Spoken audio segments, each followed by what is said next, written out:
رمضان رمضان رمضان يا حبيب.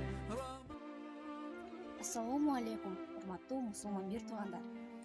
Кирип келген Рамазан айы менен сиздерди чын жүрөктөн куттуктайбыз. Сиздерди бул айда орозо тутууга чакырабыз. Себеби бул айдын төмөнгүчө касиеттери бар.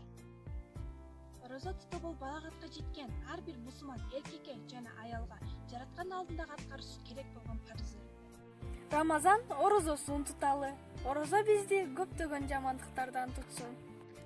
Ибн Хусаймандан риваят кылынган хадисте пайгамбарыбыз мынтип буйруйт: эгерде менин үммөттөрүм орозо айынын кандай фазилеттүү экенин билгенде, анда орозо айы жыл бою уланышын тилеп кылат эле. Орозо бизди дүйнөдө жамандыктардан коргогон, акыретте болсо тозок отунан сактаган жана күнөөлөрүбүздүн кечирилүүсүнө себепчи болгон ай.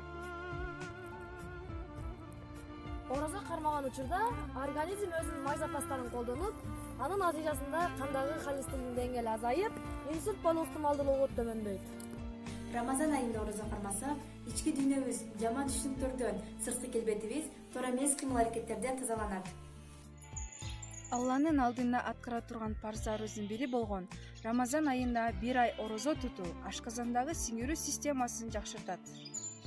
Ассаламу алейкум, мусулман бир туугандарым. Рамазан айы куттуу болсун. Орозо кармоо жөн гана ачка калуу эмес.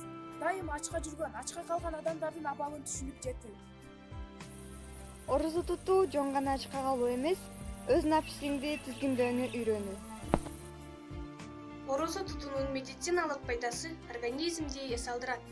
Булга факт француз профессору Пьер Моле бир жумада бир жолу орозо тутуу деген эмгегинде мындай деген: ислам дүйнөсүндөгү эң жакшы касиеттердин бири орозо тутуу. Орозо дененин физикалык дагы, руханий дагы эс алуусу. Ал клеткаларды тазалап, бириккен токсиналарды жоготуп, организмди эс алдырат деп айткан. Рамазан айында жараткан баарыбыздын үй-бүлөбүзгө тынччылыкты, аманчылыкты берсин. Жүрөктөрүбүзгө иман нуру менен утатсын. Рамазан айы мубарак болсун. رمضان